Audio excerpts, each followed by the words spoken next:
In order to defeat Trump, Biden urged going big on Social Security.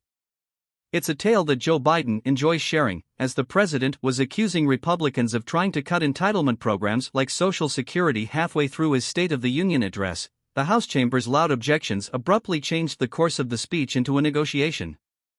In the upcoming debt ceiling battle, Biden paused to spar with GOP lawmakers and won a significant victory before negotiations even started by securing a promise to remove entitlement cuts from the table. Afterward, Biden mused, "I never thought my third State of the Union address would be negotiated on the floor of the United States Congress." Yet it was successful. That unscripted moment has taken on outsized political significance in the months since, held up as an example of Biden's negotiating prowess and his commitment to the social safety net. But among Democrats bracing for a tight 2024 contest, some now want him to go further. Progressives have pitched Biden officials and Democratic leaders in recent months on endorsing a plan to expand Americans' Social Security benefits, according to several people involved in the informal discussions. The proposal, they argue, would be broadly popular with an electorate that ranks Social Security among the top issues they care deeply about, especially among seniors more likely to vote. And after Republicans swore off cuts for the time being, it would allow Biden to stake out a new contrast with the GOP, one painting him as more supportive of the cherished social insurance program.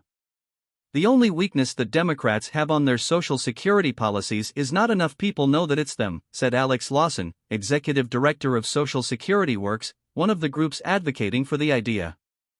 The way to get Republicans even more on the back foot about their plans to cut Social Security is to draw that incredibly clear distinction that Democrats want to expand, Republicans want to cut.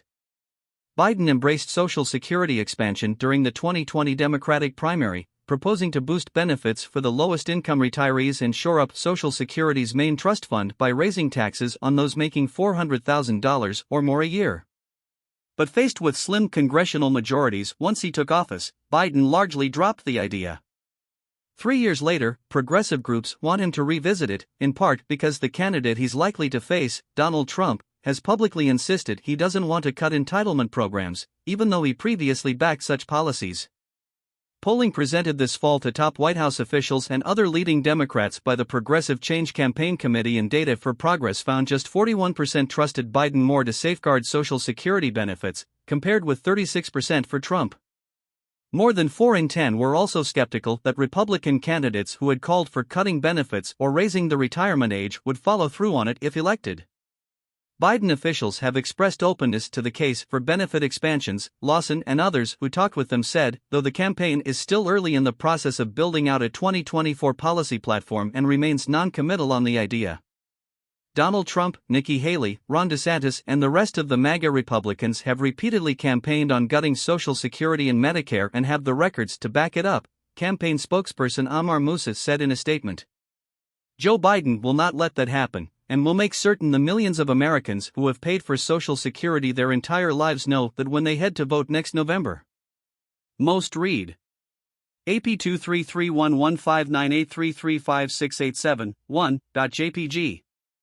Federal Appeals Court ruling threatens enforcement of the Voting Rights Act. Washington blinks as debt costs begin to bite. Did Trump change, or did you? We asked a pro-impeachment Republican why he'd back Trump. A careful scalpel, appeals court signals it will cut back on Trump's federal gag order. She's a former Republican from Virginia. And she could be New Jersey's first female senator. There's skepticism among some in the president's orbit who say Biden's message on protecting benefits versus Republicans seeking cuts is already well established. They question whether adding a brand new idea to the mix would confuse matters. The president is also already planning to run on a slew of concrete accomplishments that may mean more to voters than aspirational ideas like Social Security expansion.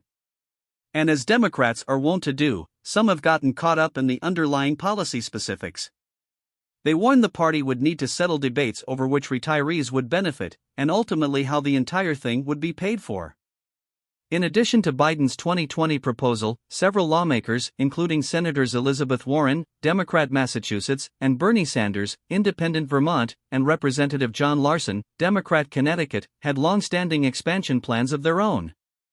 They probably don't want to open that can of worms, said Dean Baker, a progressive economist who has long supported expanding Social Security.